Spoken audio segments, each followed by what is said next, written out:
خصنا نشوفوا مع الداخليه. انا غنتشاور مع الداخليه باسكو الداخليه ملي كان عندك المشكل معاها راه قلت لها علاش في المشكل عندي مع الداخليه؟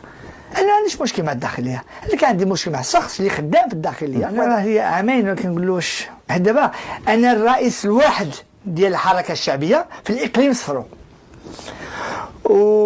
والحمد لله الشعبيه كاينه في الاقليم. الناس انا عزيز على الناس وما نقولها شعبيه ما كيعرفوني راه كنخدم وكندافع. وبالنسبه للحركه الشعبيه ما عندهاش شي واحد تما في الاقليم في الاقليم السوري اللي زعما باين.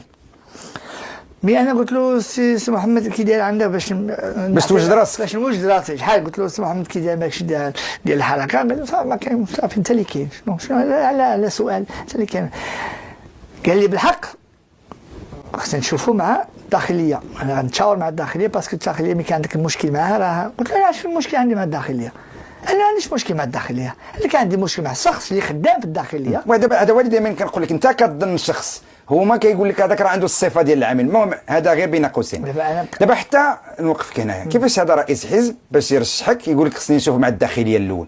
واش رؤساء الاحزاب كيتشاوروا مع الداخليه باش يقدموا مرشحين؟ ممكن هو حيت هذا هو الهضره ديالو. هذا اتهام ماشي سهل. ماشي حتى هو نقول غير ما عندي صاحبي راه كاين الناس اللي شافوا وكيسمعوا. صافي تفضل. دونك قال لك خصني نشوف مع الداخليه. يشوف مع الداخليه باش يقول لهم واش الخصم زعما سان فو ديرونج با الا درتو يعني مرشح. وي هذه غريب، ولكن معليش زيد استمر. هذه الهضره انا جاتني عاديه. علاش جاتك عاديه؟ حيت انا كيقول لك الداخليه هي اللي انا شوف انا درت بزاف في الاحزاب.